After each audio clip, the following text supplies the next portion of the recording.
Our last transition track speaker of the day is James Smith.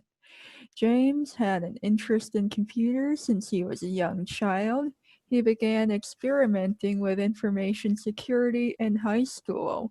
He enlisted in the Army as an analyst and went on to Special Forces after earning his Green Beret. He was a military and commercial aviator until he decided to turn his interest in information security into a career. He is now a senior cyber warfare operations technician for the Army National Guard.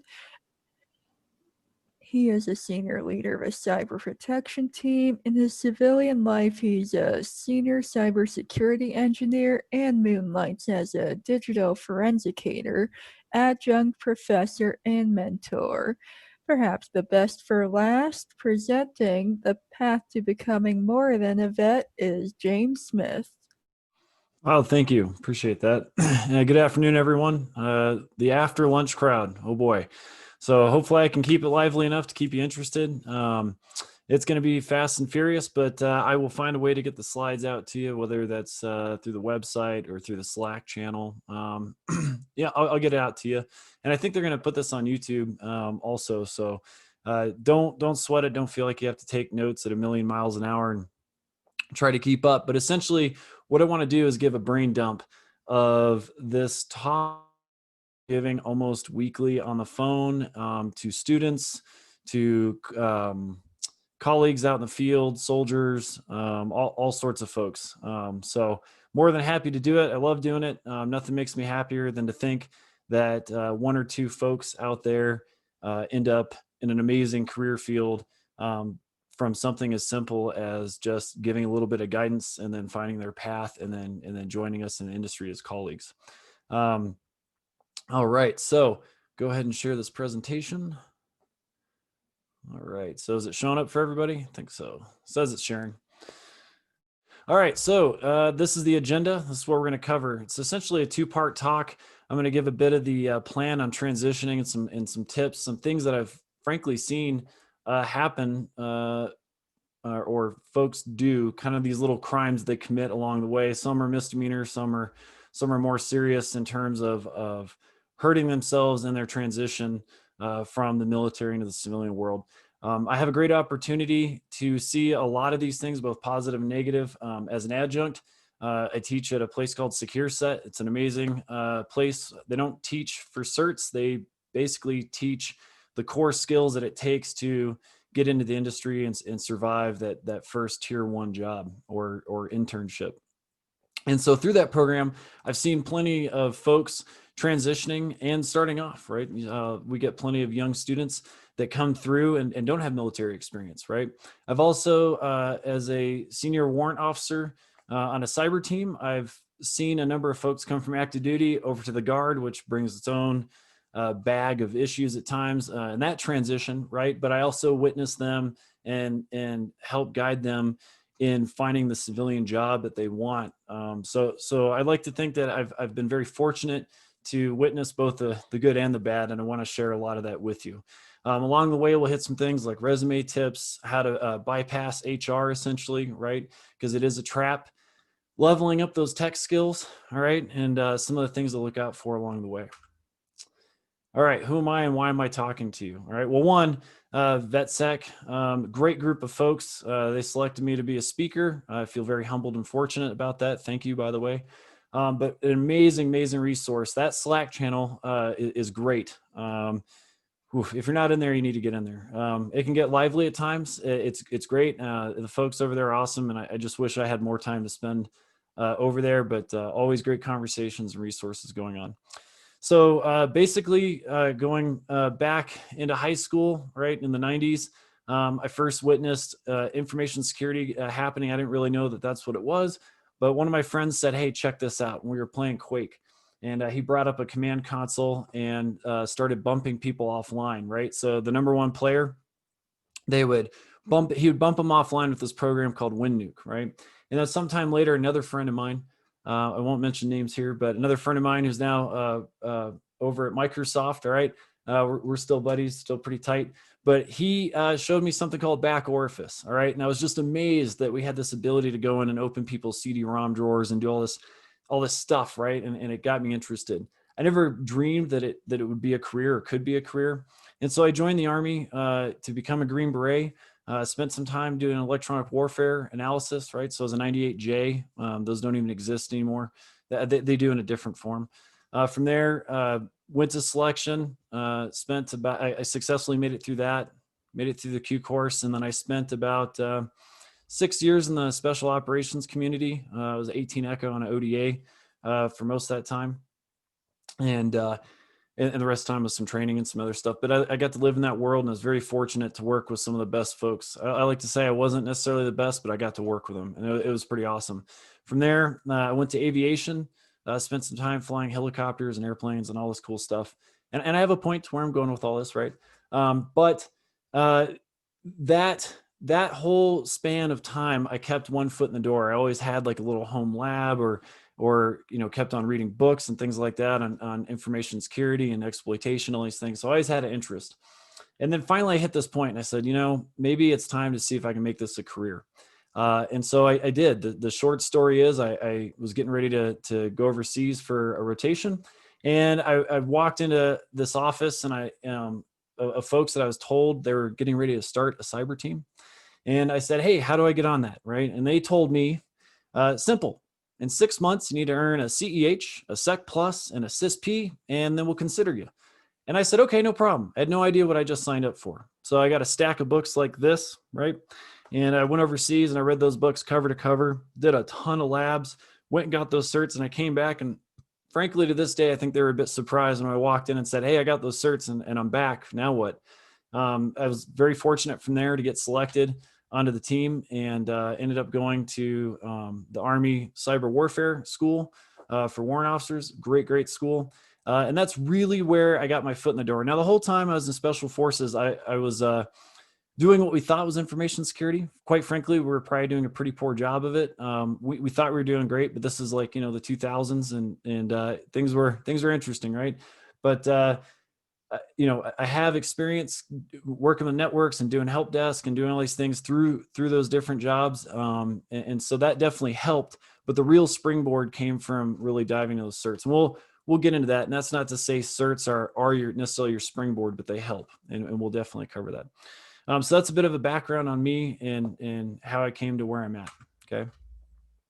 One of the things I want to talk about is when you integrate into the civilian world, all right? For the combat arms folks, especially, I want to say share the skills, not the kills, all right? Don't stand at the water cooler talking about shooting people in the face, all right? It doesn't bode well. And no matter how cool you think you sound, it's frankly disturbing to people that haven't lived in that world. And for some people that have lived in that world, they don't want to hear about it anymore, right? They've long buried those demons. They've shoved them in a box and pushed them way down, and they don't necessarily want you bringing that up in their super awesome IT job, right? That might be their escape. And quite frankly, Alice in HR doesn't want to hear about that stuff either. So do yourself a favor, stop talking about it, leave it with your vet buddies, all right? And I say this for a reason because I've been there and seen those conversations, and I'd be lying and saying, I'd be lying if I said I hadn't done that myself. All right. So I'm telling you, some of these things I'm going to tell you are things I learned the hard way. All right. So share the skills, not the kills. All right. And you'll find yourself integrating better and probably get invited to more office parties and things like that. All right. Some of the other things I notice about veterans is your rank goes on the wall. All right. When you show up to your job, no one cares if you were a first sergeant. No one cares if you're a petty officer, whatever class. Okay. Doesn't matter. Like once you hit that civilian job, that market, that industry, leave all that stuff behind and quit trying to boss around the former specialist, who, by the way, is probably your boss anyways in the SOC, right? So leave that stuff alone, right? It goes on the wall. Maybe you talk about it, but let it go, all right? There are more words, by the way, to describe things than the F word, all right? If you don't know what I'm talking about, boy, that's great, all right? But leave it alone. I see that also. The big three to leave alone are sex, politics, and religion. Also, just stop talking about that stuff at work, right? Nobody cares who you're voting for or any of that, all right? And you're like, hey, I thought this was a cybersecurity transition thing. Trust me, I'm helping you out, all right? When you get in the cybersecurity world, it is an amazing industry, all right? and you want to, you want to fit in and integrate. You don't want to be the person that people kind of talk about behind your back. And this is the stuff that's going to get those talks behind your back, all right, or get you yanked into an HR office. The other thing is be supportive and inclusive, all right? So what if somebody has pink hair, or maybe they do things a little differently than you saw in the military for 23 years or 25, don't go in there and bring all that stuff with you, okay? The rest of the world around us has been going on and evolving in different ways than we have in the military, okay? So leave it all alone and be inclusive, right? Appreciate everyone's differences around you. Trust me, it's what we want in the industry, okay? We don't want groupthink, we want diversity. We really, really want that diversity, and we need to embrace it, okay? And frankly, I'm just being honest here, I see a lot of vets that it's really hard for them to embrace those differences, all right? So, maybe some personal stuff you got to work on, but trust me, it'll help out in the long run, okay? And also this thing in the military, especially in combat arms, when you were the new person on the team or the platoon, whatever, oof, you got hazed, especially when I came in, all right? I'm starting to show my age, but we came in, we had BDUs and we were polishing boots, all right? And believe me, if you were the low person on the totem pole, you got hazed, all right? Me personally, I thought it was fun at the time, all right? But times are different, okay? So when you get to the office, the new intern that just got hired, they don't want that from you. HR doesn't want you to do that, so leave that stuff alone, all right? Here's some quick resume tips, all right? The biggest thing that, well, we're not going to make it too quick because this is a big part of this, right?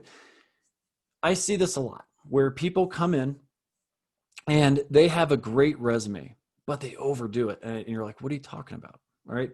No one wants the 14-page federal resume that you see at USA Jobs. That I don't know who on planet Earth, right? Where, I don't know what Puzzle Palace and Starfleet decided that was the good idea for a resume. 14 pages. I want to know every coin you ever earned, every ribbon. Nobody cares. If you turn that in, I'm telling you, I've been on both sides of the table, all right? Both on interviewing and hiring and being the person, turning in these resumes, okay? No one's going to look at that. Trust me. You want about a cover page and maybe 2 pages. 2 pages in the tech world is okay, all right? And lay things out, all right? Lay them out, but be brief. This idea that, you ran a checkpoint with 442 Iraqis at it and 8 Ugandans, and you managed that checkpoint for, 42 shifts and 8 million person hours and da-da-da-da. Stop. That's not going to get you an IT job, all right? And that's part of what I want to really get across in this talk is that being a vet, for better or for worse, makes you this much more interesting than a highly qualified civilian sitting next to you in the same interview. It just makes you more interesting. Don't think that just because you're a veteran, that it is going to somehow be this magical crowbar that's going to blow open the doors of HR and they, unicorns and rainbows are running out of the closets and they're so excited that you have shown up because you have brought the amazing skill set of a veteran and they're going to hire you like that. And I'm here to tell you, it's not going to work that way. You got to have the skills to back it up. And part of that, right, part of those skills is communication, right? So the other thing is brevity, okay? Now, for those of you that know me personally, I'm not always the most brief person, all right? When I'm talking, I can be very verbose, but that's not my resume, all right? So, make sure that you distinguish the two, all right? And put nice, quick bullets in your resume. And also, don't be afraid of some color in there. Add purple, red, pink. My resume, by the way, is very colorful, all right? It is not black and white. I've got a lot of great compliments on it. I built it Microsoft Publisher. I looked around, I said, I don't like this standard Word doc thing, all right? And so I made up my own with cool little icons for bullet points and all sorts of things and made it very, very much me, okay? And I've got a lot of great compliments on it. So don't feel like there's this formula that you have to subscribe to, okay? Don't do that. Also, I already kind of covered it with the checkpoint thing as an example. Make sure the points are relevant, okay? Great. You were an air assaulter. You zipped down a rope out of a helicopter. Yeah, that's cool stuff when we're in the Army. Okay. It makes great stories when, all of our backs are busted and we're talking over a beer and we're saying, oh, my back hurts because all this cool stuff I did. Right. Those are great conversations to have. I love having them. Right. Pre-COVID, I got a nearby, Irish pub that I love to go to with some friends. We tell those stories. Okay. But that doesn't go on your resume because if I'm looking for a SOC analyst, I don't care if you're air assaulted. We are not taking subnets by force, okay? We are not sending in hordes of Blackhawks and you're kicking doors into these subnets, and that's how we're going to win the day. What I want to know about is your skills and experience and your aptitude, and more importantly, your attitude. All right. So make sure you're putting that through there. The other thing on your resume, again, I already said it. We don't care if you earn 48 coins. Coins are for Chuck E. Cheese. All right. They're great when you're in the Army. They make great displays. Okay. Or Navy, Air Force. Right. But when you leave, maybe it's a cool little thing that goes on your desk, right? Once you get that job. Okay. But it's not going to really win you anything. Okay. It's not going to get you much. And you're just taking up room on the resume where you should be talking about things like your home lab. All right. What do you do for a home lab? Stuff like that.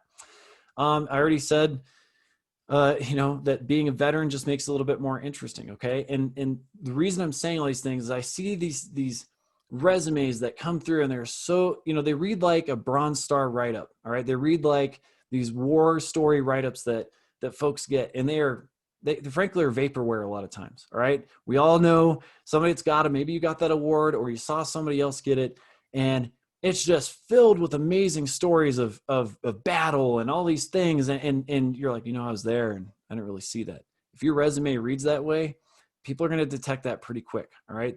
They're going to detect it, and you're probably going to go to the bottom of the pile. So be honest. But that said, here comes this balancing act, right?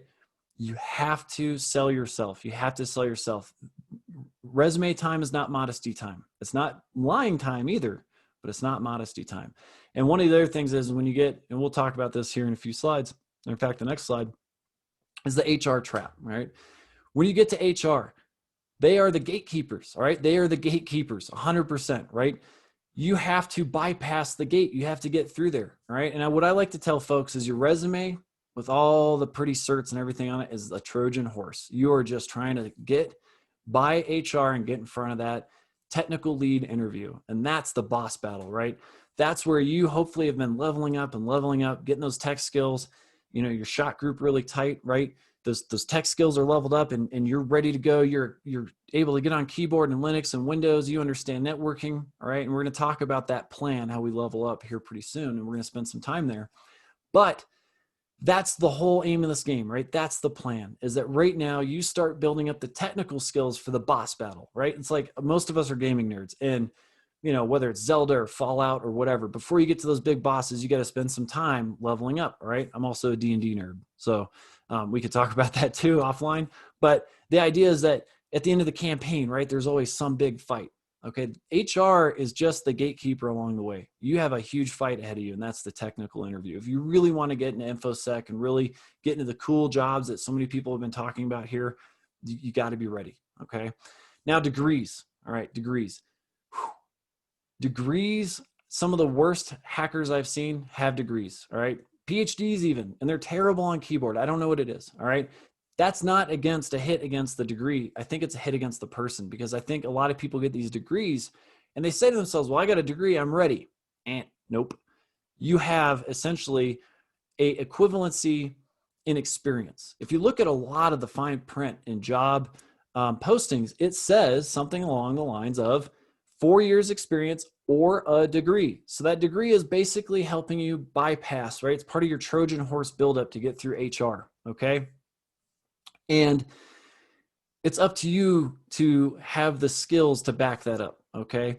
A lot of folks here have already mentioned it, that, you have to do your research, make sure you go to a great college. It's accredited, regionally accredited, right? It's one of those key words, but that's not to say some boot camps, right, aren't great either. Sometimes they're better. Okay. It just depends. All right. It depends. I'll tell you, we'll talk about boot camps near the end. I'll touch on those a little bit more and kind of knowing which way to go with those, but they're not all bad. They're not all great. All right. The other thing is the last talk from Michael Smith. Wow. Talk about finding your way to essentially hack your way into a job. And I mean ethically. All right. Don't literally hack your way into a job, please, because you'll literally hack your way into prison is likely what will happen. But when you talk about doing your research and getting that internal recommendation, I think almost every awesome job that I've had came from an internal recommendation where somebody knew me from somewhere else, right? Whether it was an incident or a project we worked together, and I get a call. Hey, we got this opening coming up. Do you want the job? That's about how it goes. And then the interview is basically, can't think of the word right now, but it's essentially a formality. There we go. And so that's the position you want to get into. That's where we're all working towards, right? That's where you should definitely be working towards. So be nice to everybody. Hopefully you're genuinely nice to everybody. Okay. But that internal recommendation is key. So, keep your eye out for folks that work in places you want to end up. All right. All right, some quick wins during interviews. One of the best compliments I got from one of the largest security firms, corporations, whatever you want to say, one of the largest security businesses in the world, I did an interview for. I ended up getting offered a senior red teaming position there. I ended up not taking it for a number of reasons. But one of the best pieces of feedback that I got from my technical interview from the red teamers was right out of the gate, they asked me a question. They said, hey, tell us your favorite way of hacking into Wi-Fi. Okay. And I said, hey, you know what?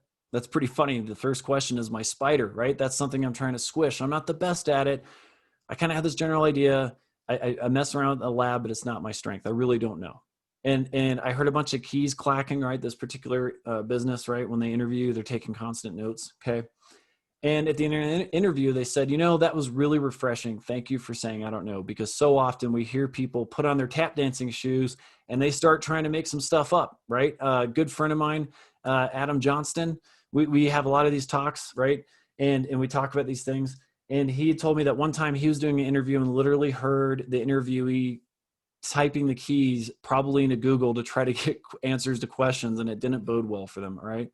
A lot of times in an interview, when we're interviewing folks, what we'd like to do is dig and we dig and we dig. And honestly, we're trying to reach the bottom of your knowledge. Okay. And if we never find it, it's a little suspicious. All right. Quite frankly, unless you're just hammering out answers and you really do know all that stuff. Right. But the reality is a lot of people out there will tell you during an interview, they want to know at what point you're going to be comfortable saying, I don't know. Okay. And then they want to see how you react and how you plan things out, what your plan is to go from, I don't know to, oh, I know that now. Okay. Ask them questions. All right. Be professional. I interviewed somebody last year when it kind of came off the rails because they were being a professional and they frankly admitted to me that they committed a federal crime and they thought it was hilarious. That I made it very clear that wasn't looking great for them at that moment. And they immediately started cursing and talking about all sorts of crazy stuff. And obviously they did not get the job. All right. And, that professionalism, you want to make that really shine in the interview. Okay. Make it shine. All right. Even if your tech skills, maybe they're not 100%, but hey, if you're 100% professionalism and you show that people, you show people that you are somebody they want on the team, a lot of times there are companies that will take a chance on you and say, hey, you know what? I'm totally willing to take this person on and train them up. All right. So be in that position. Don't be in the position where they're like, oh, great tech skills, but what a potty mouth. All right. Don't be in that position either. The last talk, if you're watching this in the future and it's been recorded and put on YouTube, try to find Michael Smith's talk about researching your future job. Wow. That was great. And that was in-depth research on a company. All right. At that point, you could probably explain to them their hierarchy better than them. pretty good stuff. All right. So that's kind of the integration piece, right? That's the first part of the talk. How do I integrate, right? How do I get from military boots to jeans and a nice, button-up t-shirt or, whatever, short sleeve shirt? And how do we get in that position where I'm making decent coin and having fun at work, right? And I'm no longer doing the military thing. All right. So those are all kind of tips on how to get there, right? On the professional side, right? The presentation side. And now I want to talk to you about leveling up. All right. When you talk about leveling up your tech skills, there are a number of different approaches. Okay. I'm going to share with you what I learned. Feel free to take it, modify it. All right. And if you're trying to take notes, don't sweat it. At the end, I'm going to give you a great website that walks you through all of these things. All right. But to start off with, I want to kind of tell you a story. When I was in Special Forces training, all right, we got in trouble a lot. All right. You're young, you're 23, you're strong like tractor, smart like bull. All right. So you get in trouble all the time. All right. And one of these times we got in trouble and the instructor was standing over us and we were doing flutter kicks forever. All right. And during this flutter kick session, all right, he explained to us that Special Forces looked special because they mastered the basics. And that really stuck with me. And it worked. I applied that theory or that methodology to everything from learning to fly jets, helicopters, aerobatic airplanes, right? I only flew those for a few hours. Don't let me fool you. But the aerobatic plane, I got a lot of time in jets and helicopters, and this applied to that the same. It applied the same to when I started to learn, hands-on keyboard, really getting to learning pen testing and red teaming and blue teaming, right? It always seems to hold true that if you master the basics, you begin to look exceptional compared to your peers who don't know the basics. And you're like, well, how'd they get that job? Trust me, it happens a lot. There are a ton of people that will get into this industry and they will have huge gaps in their baseline knowledge. And it begins to show, especially during an incident response, when time is critical and key moments where you don't have time to flip open a book and start reading, okay? And just other days, like even slower days where you're just trying to develop an automation script in Python, all right? Master the basics. It'll take you miles and it'll make you look exceptional. Trust me, all right? Before you get to the sexy stuff, go for the basics, all right? InfoSec is a language. Please treat it like a language, all right? Immersion is key. Podcast, books, movies, TV shows. There is so much out there, all right? There is so much out there to begin to immerse yourself, even if you're only catching half of what they're talking about, right? Paul Asadorian, they have a great podcast called Paul's Security Weekly, a whole series of podcasts. If you start listening to that and you're like, I don't know half what they're talking about, pretty soon you will, right? When you walk the dog, when you go for a jog, when you ride the exercise bike, all right? Be obsessive. Also balance your life. We'll talk about that a little bit here as well. When you're learning, I can't stress enough to you how critical it is that you learn with labs. Labs. If you're not on keyboard, you're not really learning, all right?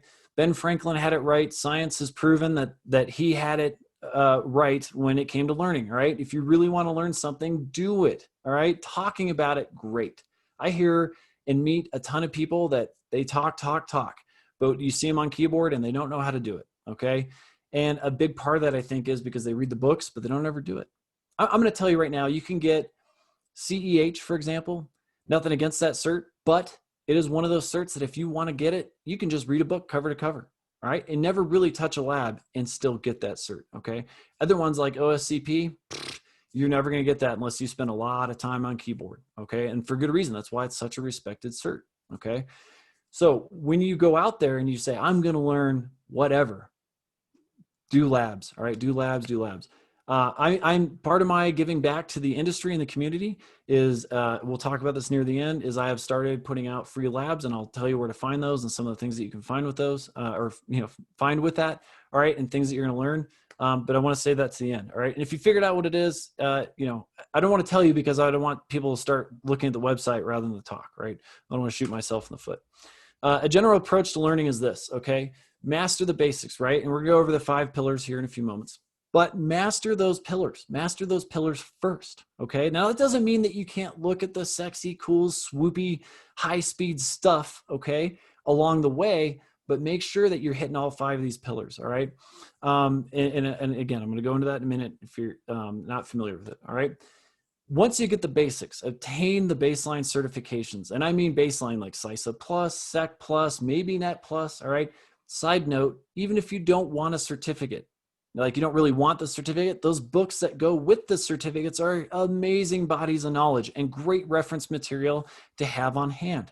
So for example, you want to be security person. Like I don't have a Net Plus, okay? I don't. But I feel at least that I really understand networks pretty well, okay? And I did things like watch Professor Messer. I watched all of his videos, read the notes. I got the book, right? I read huge chunks of the book and I reference it all the time, but I never went to sit for the cert, okay? You don't need every cert in the world to qualify. Even though you may feel that way, trust me, you don't, okay? Now, along the way in those first 2 steps, hopefully you've been exploring and finding your passion. Maybe it's pen testing, right? Maybe you got on Try Hack Me and you're like, this is epic. This is my new therapy, my drug, right? Is penetrating servers with Metasploit. This is my thing, okay? Then make that your thing, right? Chase after it, but always be open to other things, okay? But along the way, find your passion. And once you find that passion, the thing that really speaks to you, okay? Now go for the sexy certs, right? So that's the time when you say, okay, now I know my azimuth. Now I know where I want to launch to, and that's where I'm going to go. Okay. Now, along the way, feel free if an internship comes up. Okay, an internship comes up and it seems like you might be able to get in there and you're not quite done with your plan, don't pass it up. All right. There was a great blog, and I'm terribly sorry, I don't remember who this was, but somebody out there recently said, hey, I'm going to apply to 55 cybersecurity jobs as a beginner and just see what happens. Maybe it will help me understand later what they got through like 13 of them and had a job. All right. And they were at like the noob level. All right. They were starting off fresh. And I think it was like something like the 13th or 14th. All right. So don't be afraid to start putting yourself out there and working on that. Okay.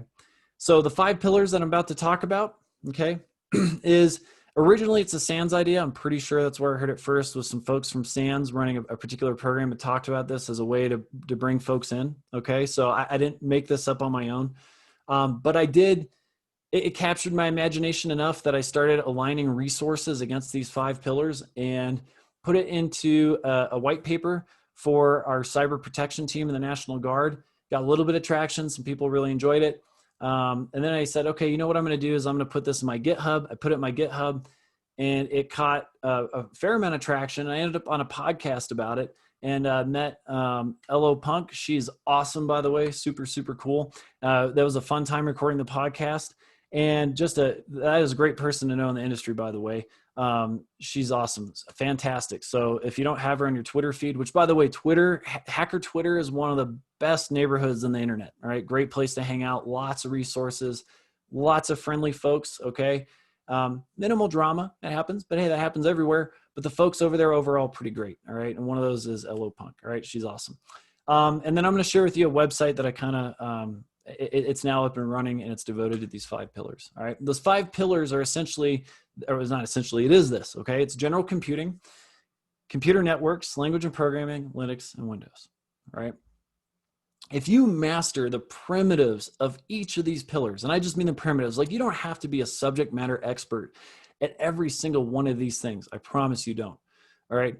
But if you have a good, solid foundation in each one of these pillars, you are likely going to excel past others pretty rapidly in the industry. All right. And I know that sounds crazy, but trust me, this is the rocket fuel that will take you past and through tier 1 pretty quick. Okay.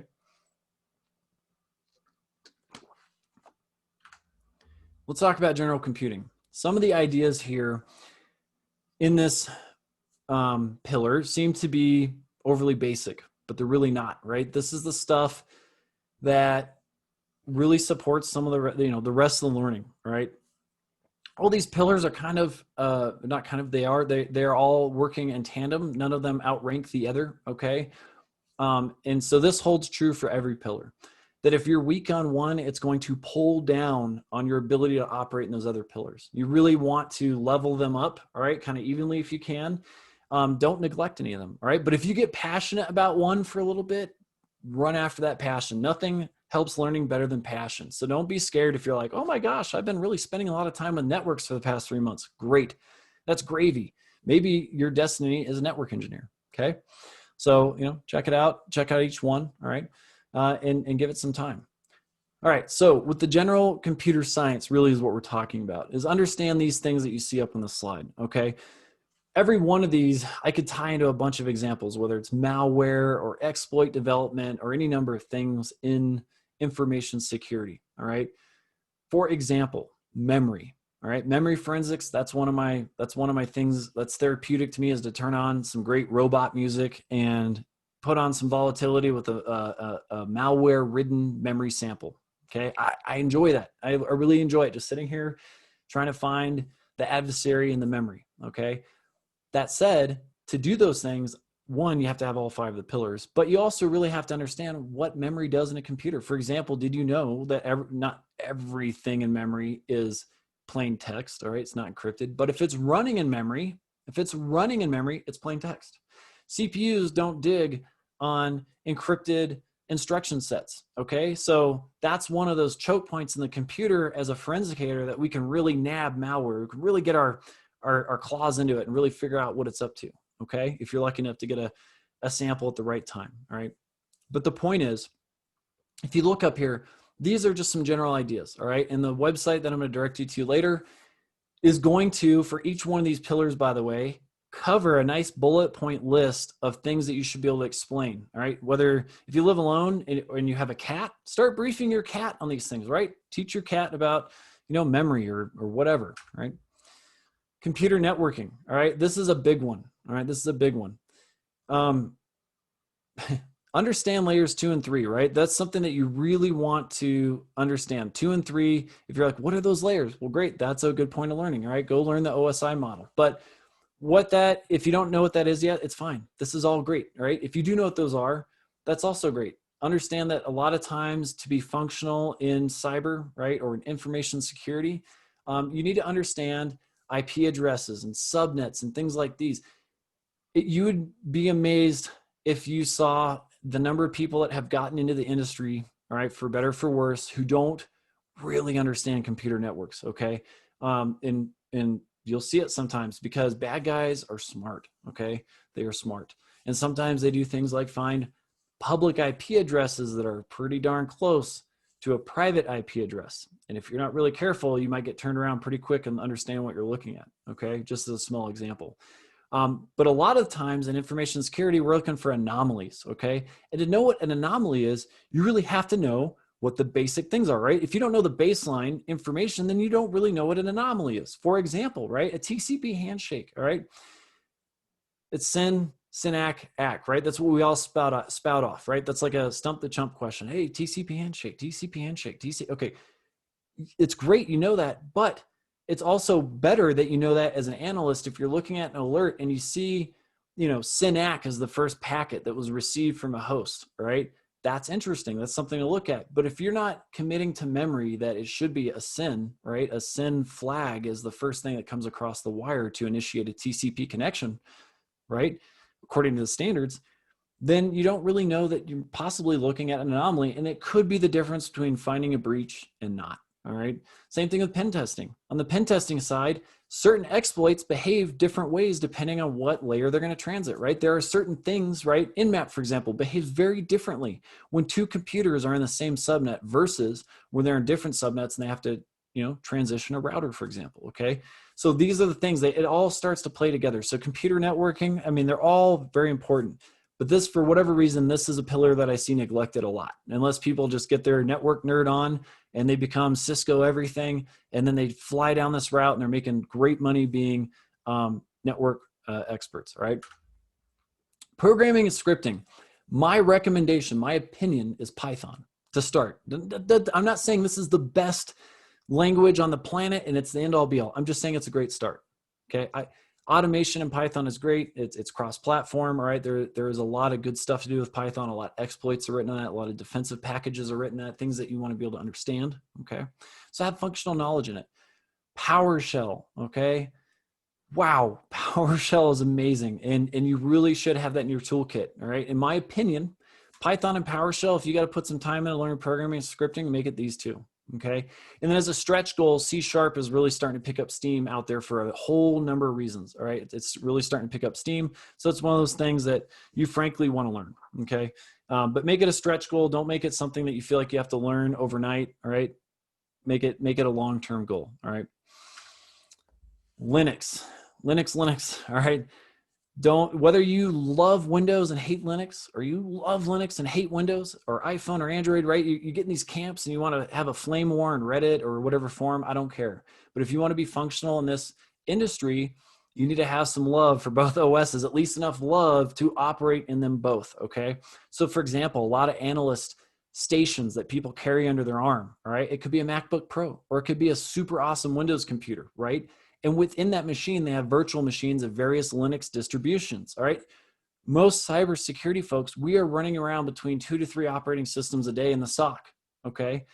When we're operating in the SOC, there is a lot going on where you're looking at artifacts in Linux, and then you take that same artifact and you put it into a Windows laptop that has Eric Zimmerman's tools loaded onto it, right? Great set of tools, an amazing person in the industry, by the way. Puts out a lot of his, well, as far as I know, all of his tools for free on his GitHub, all right? And they are amazing pieces of kit if you're going to get into forensics, okay? But you're operating between these two systems, all right? or you're examining victim Linux, right? Something that's been victimized, or you're examining Windows, right? So in Linux, what you need to understand are basics of the operating system, all right? The hierarchy, the way it's supposed to look, right?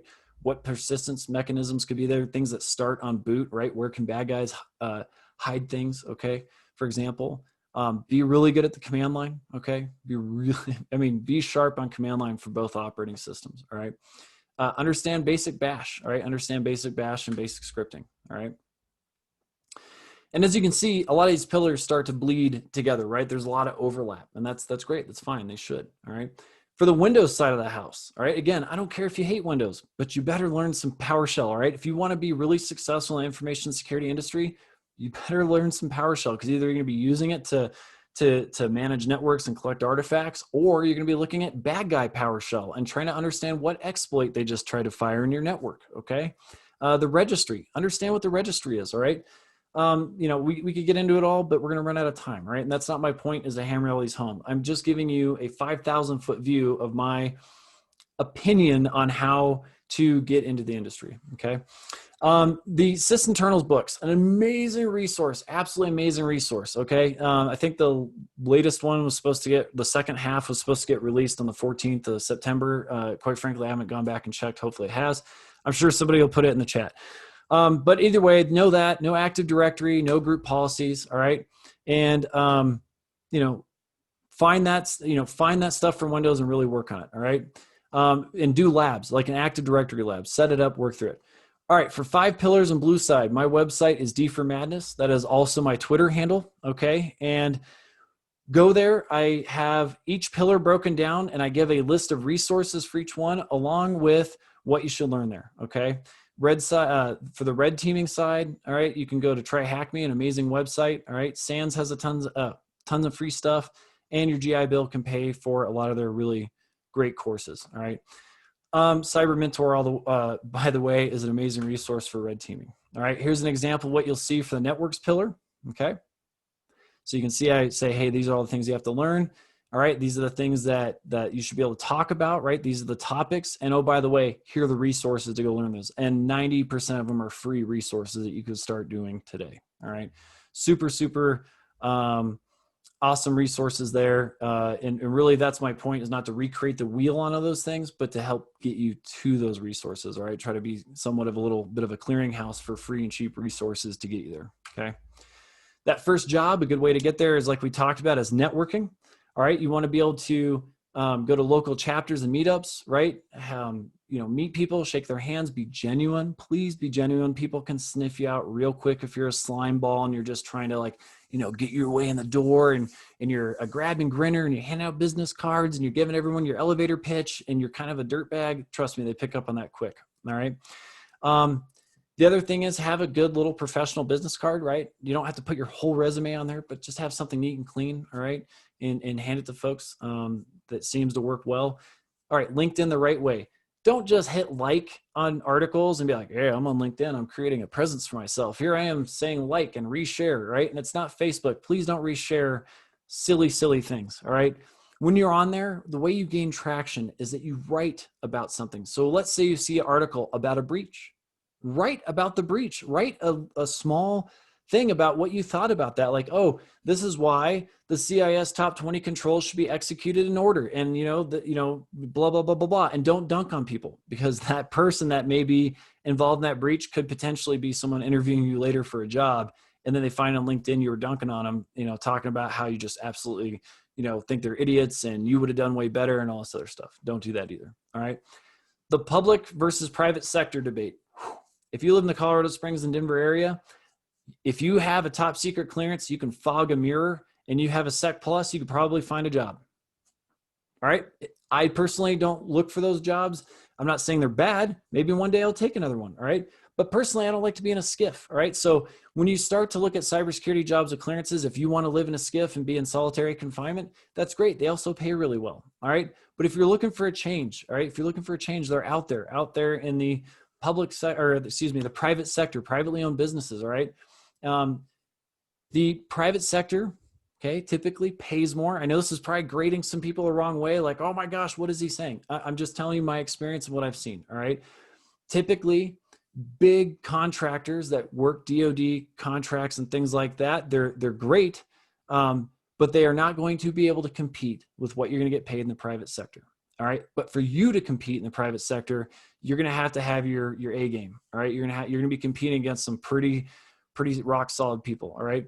And not to say that there aren't rock solid people working in SCIFs. There are a ton of rock solid people working there, but there are not enough rock solid people to fill all the slots in those SCIFs. So there is also a great opportunity to go work alongside those folks and to get one of those jobs at a SCIF. Okay. And then in my opinion, they're great. And if you love working there, work there until retirement. All right. But if that's your stepping stone, go there and learn all that you can and do what you can, and then eventually move over to the private sector. And in my opinion, private sector gets better tools, they get better funding, and they get to work more interesting cases, and they get to do a whole bunch of stuff, right? The really cool kids crowd in the SCIFs are pretty small. All right. But out in the private sector, it's pretty fun. Not to say they're not having fun in SCIFs. All right.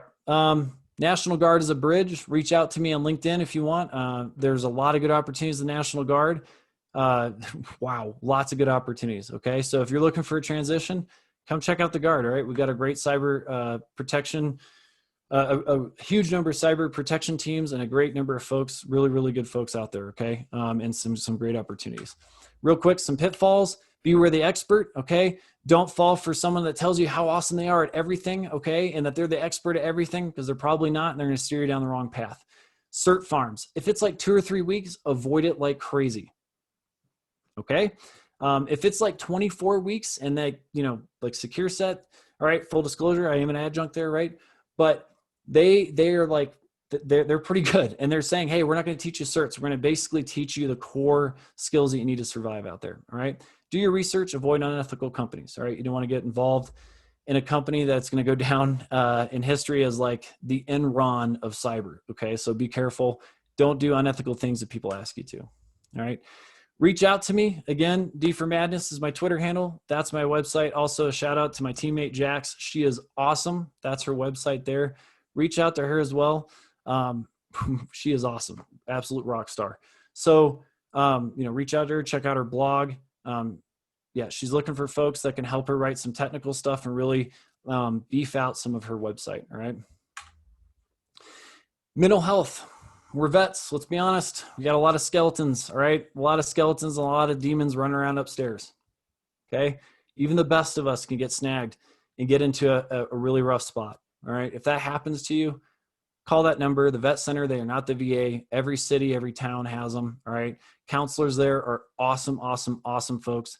They're all combat vets. They're all vets. All right. And they are there to help you. Don't be scared to ask for help. Don't be afraid of things like therapy and meds or whatever it is that you need to get the help to be the healthy, happy human being that you can be and the best that you can be. All right. Don't run away from mental health. All right. If you're facing challenges, you can overcome them. I promise. All right. It will get better. It will get better, and you can find folks that are healthy. Okay. And that they can help you get healthy too, if you're in that position. All right. All right. With that, I think I skidded in right at the nick of time. So I don't know if there's a lot of time for questions, but I will definitely field them on Twitter or here if we have time, or on LinkedIn. Yeah, we have time for a few questions. Ron W. asked, how important is having a good LinkedIn profile? I think that it's key. All right. Somebody else talked about professional photos, by the way. People judge a book by its cover, for better or for worse. Please don't use your DA photo. You look like a creep, by the way. Like when you look like a serial killer in your DA photo and you put that on LinkedIn, people don't want you in the office. Okay. So get a nice photo that looks friendly, and also have a good, solid, professional looking LinkedIn. Absolutely. It helps. All right. Anybody else? We'll add, if you're in Service X and want to go to the reserve component. Yep, reserve and guard, they have, both of them have awesome cyber teams. Lots of good opportunities. So, all right. Asked about getting a security clearance or getting sponsored to get a security clearance. How?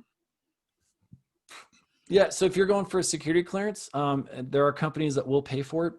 But honestly, the cheat code for that, it's again the National Guard, right? If the DoD supports you in that effort in becoming cyber or joining one of the cyber teams. And by the way, one of our best hackers on the cyber team, I don't want to dime him out because I didn't get his permission. All right. But he's an 11 Bravo, an infantryman, and he's one of our top people on keyboard. The dude's an absolute stud. So I'm telling you that because we take everybody. Okay.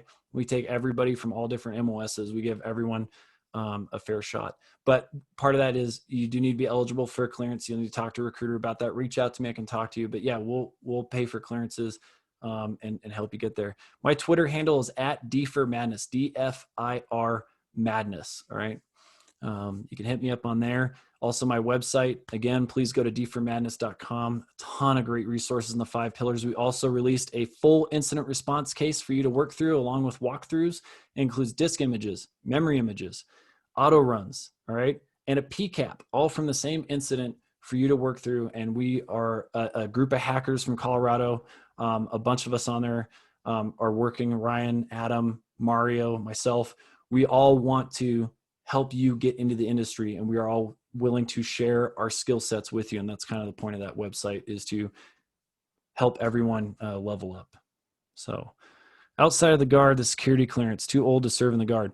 All depends. You can find places like Lockheed Martin, maybe, look in your local area, look in the listings if it says TS required. Maybe you qualify and everything else, and you talk to them and they're willing to pay for that. So the guard is not the only way. Active duty Army is not the only way. Okay. But again, my opinion, that's why I frankly avoid those jobs. I'm not saying they're bad. Right now, I'm really enjoying the private sector. And one of those reasons is I don't have to worry about a clearance, right? When I retire, a clearance is not the one thing holding me into that job. All right. In other words, if I lose a clearance or something like that, I don't also lose my job. All right. Not that I'm doing anything that I plan on losing a clearance over. Okay. But it's one less thing hanging over your head. So on the other hand, if you have it, and again, it may be your foot in the door to get started somewhere.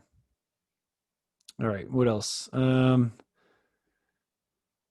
Okay. I know some people are putting up some things in the chat that I didn't quite catch. Are you seeing anything else? Anybody? That's it for questions, it seems. Okay. Well, excellent. Thank you. Hopefully I haven't gone over on time. It must be really close. So, but thank you very much for allowing me to come on here and speak. And I hope that if even just one of you gets a job from the website or from something I said today, reach out and let me know. That would make my year to know that I helped somebody successfully transition from the military into this amazing industry that we're all a part of. So thank you.